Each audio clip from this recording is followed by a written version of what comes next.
Hi friends, ಎಲ್ಲರಿಗೂ ನಮಸ್ಕಾರ. Welcome to the UK home cook channel. ಇವತ್ತು ನಾವು ಒಂದು ಮಹಾರಾಷ್ಟ್ರ ಸ್ಪೆಷಲ್ ಡಿಶ್ ಕೊತ್ತಂಬರಿ ವಾಡಿ ಮಾಡೋದನ್ನು ನೋಡೋಣ. ಇದಕ್ಕೆ 1 ಕಪ್ ಆಗುವಷ್ಟು ಕಡಲೆ ಹಿಟ್ಟನ್ನು ತಗೊಳ್ಳಿ. ಆ ಕಡಲೆ ಹಿಟ್ಟಿಗೆ 2 ಚಮಚ ಆಗುವಷ್ಟು ಅಕ್ಕಿ ಹಿಟ್ಟನ್ನು ಹಾಕಿ. ಅಕ್ಕಿ ಹಿಟ್ಟು ಹಾಕೋದ್ರಿಂದ ಕ್ರಿಸ್ಪಿ ಆಗಿರುತ್ತವೆ. ಒಂದು ಅರ್ಧ ಚಮಚ ಅರಿಶಿಣವನ್ನು ಹಾಕಿ, ರುಚಿಗೆ ತಕ್ಕಷ್ಟು ಉಪ್ಪನ್ನು ಹಾಕಿ, 1 ಗ್ಲಾಸ್ ಆಗೋಷ್ಟು ನೀರನ್ನು ಹಾಕಿ ಇದನ್ನು ಚೆನ್ನಾಗಿ ಕಲಸಿಕೊಳ್ಳಿ. ಮೀಡಿಯಮ್ ಆಗಿ ಕಲಿಸ್ಕೊಂಡು ಒಂದು ಬ್ಯಾಟರ್ ರೆಡಿ ಮಾಡಿಟ್ಕೊಳ್ಳಿ. ಈ ಥರ ಕನ್ಸಿಸ್ಟೆನ್ಸಿ ಇರಬೇಕು, ಹಾಲಿನಾಗೆ ಕನ್ಸಿಸ್ಟೆನ್ಸಿ ಇರಬೇಕು. ಈ ಥರ ಇದನ್ನು ಸೈಡಲ್ಲಿ ತೆಗೆದಿಟ್ಕೊಳ್ಳಿ. ಒಂದು ಕಡೆಯಲ್ಲಿ 4 ರಿಂದ 5 ಚಮಚ ಆಗುವಷ್ಟು ಎಣ್ಣೆ ಹಾಕಿ, 1 ಚಮಚ ಆಗುವಷ್ಟು ಜೀರಿಗೆ ಹಾಕಿ, 5 ರಿಂದ 6 ಬೆಳ್ಳುಳ್ಳಿ ಮತ್ತು 3 ರಿಂದ 4 ಹಸಿಮೆಣಸಿಕಾಯನ್ನು ಕ್ರಷ್ ಮಾಡಿರೋದನ್ನು ಹಾಕಿ, ಕುಟ್ಟಿರೋದನ್ನು ಹಾಕಿ, 1 ಚಮಚ ಅಚ್ಕಾರದ ಪುಡಿ ಹಾಕಿ, 1 ಚಮಚ ಧನಿಯಾ ಪೌಡ್ರ್ ಹಾಕಿ ಇದನ್ನು ಕೂಡ ಚೆನ್ನಾಗಿ ಮಿಕ್ಸ್ ಮಾಡಿ.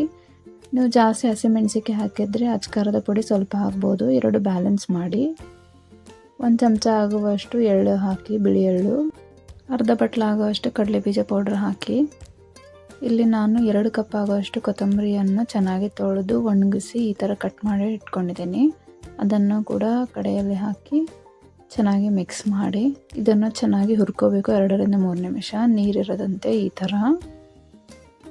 ಇಲ್ಲಾಂದರೆ ನೀವು ಅದನ್ನು ಎಣ್ಣೆಯಲ್ಲಿ ಕರಿಯುವಾಗ ಹಸಿ ಹಸಿ ಇದಾಗುತ್ತೆ, ಚೆನ್ನಾಗಿ ಬೇಯೋದಿಲ್ಲ. ನಾವು ಮಾಡಿಟ್ಕೊಂಡಿರುವ ಕಡಲೆ ಹಿಟ್ಟಿನ ಬ್ಯಾಟರನ್ನು ಹಾಕಿ ಈ ಥರ ಕಂಟಿನ್ಯೂ ಆಗಿ ಕೈ ಆಡಿಸ್ತಾ ಇರಬೇಕು, ಯಾಕಂದರೆ ಗಂಟಾಗಬಾರ್ದು. ನೀವು ಕೈ ಆಡಿಸಿಲ್ಲ ಅಂದರೆ ಗಂಟಾಗೋ ಚಾನ್ಸಸ್ ಇರುತ್ತೆ. ಒಂದು ಅರ್ಧ ಚಮಚ ಆಗೋಷ್ಟು ಲೆಮನನ್ನು ಹಾಕಿ ಮತ್ತು ಒಂದು ಸ್ವಲ್ಪ ರುಚಿಗೆ ಸಕ್ಕರೆ ಹಾಕಿ. ನಿಮಗೆ ಸಕ್ಕರೆ ಇಷ್ಟ ಇಲ್ಲ ಅಂದರೆ ನೀವು ಸ್ಕಿಪ್ ಮಾಡ್ಬೋದು. ಚೆನ್ನಾಗಿ ಕಲಸಿ ಈ ಥರ 2 ನಿಮಿಷ ಬೇಯಿಸಿ. ಈ ಥರ ಗಟ್ಟಿ ಆಗೋವರೆಗೂ ಚೆನ್ನಾಗಿ ಬೇಯಿಸಬೇಕು. ಈಗ ನೋಡಿ ಕಡೆಯನ್ನು ಬಿಡ್ತಾ ಇದೆ, ಎಣ್ಣೆ ಒಂದೇ ಕಡೆ ಆಗ್ತಾಯಿದೆ. ಆದಮೇಲೆ ಗ್ಯಾಸನ್ನು ಆಫ್ ಮಾಡಿ ಒಂದು ಪ್ಲೇಟಿಗೆ ಎಣ್ಣೆಯನ್ನು ಸವರಿ, ಒಂದು ಸ್ವಲ್ಪ ಎಳ್ಳನ್ನು ಹಾಕಿ, ಮಾಡಿರೋ ಮಿಕ್ಸರನ್ನು ಹಾಕಿ ಈ ಥರ ಈವನಾಗಿ ಸ್ಪ್ರೆಡ್ ಮಾಡ್ಕೊಳ್ಳಿ.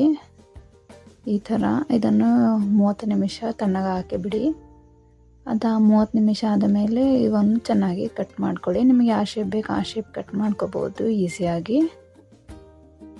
ನೋಡಿ ಎಷ್ಟು ಈಸಿಯಾಗಿ ಬರ್ತಾಯಿದೆ ಅಂತ, ಎಷ್ಟು ಚೆನ್ನಾಗಿ ಬಂದಿದೆ. ಇವನ್ನೆಲ್ಲ ಒಂದು ಕಡೆ ಸೈಡಲ್ಲಿ ಇಟ್ಕೊಳ್ಳಿ. ಈಗ ಬಿಸಿಗೆ ಕಾಯ್ದ ಎಣ್ಣೆಯಲ್ಲಿ ಇವನ್ನು ಒಂದೊಂದಾಗಿ ಬಿಡ್ತಾ ಹೋರಿ. ಒಂದು 2 ರಿಂದ 3 ನಿಮಿಷ ಇವನ್ನು ಫ್ರೈ ಮಾಡ್ಕೋಬೇಕು. ಮೀಡಿಯಮ್ ಫ್ಲೇಮೆಲ್ಲ ಅಥವಾ ಹೈ ಫ್ಲೇಮ್ ಇಡಬೇಕು. ಈ ಥರ ತಿರುಗಿಸ್ತಾ ಬೇಯಿಸ್ಕೊಳ್ಳಿ.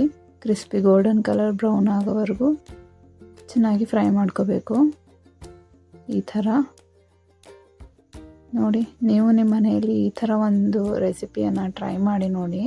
ಕೊತ್ತಂಬರಿ ವಾಡಿ ತಿನ್ನಲು ರೆಡಿಯಾಗಿದೆ. ನಿಮಗೆ ಇಷ್ಟವಾದರೆ ಲೈಕ್ ಮಾಡಿ, ಶೇರ್ ಮಾಡಿ, ಕಮೆಂಟ್ ಮಾಡಿ.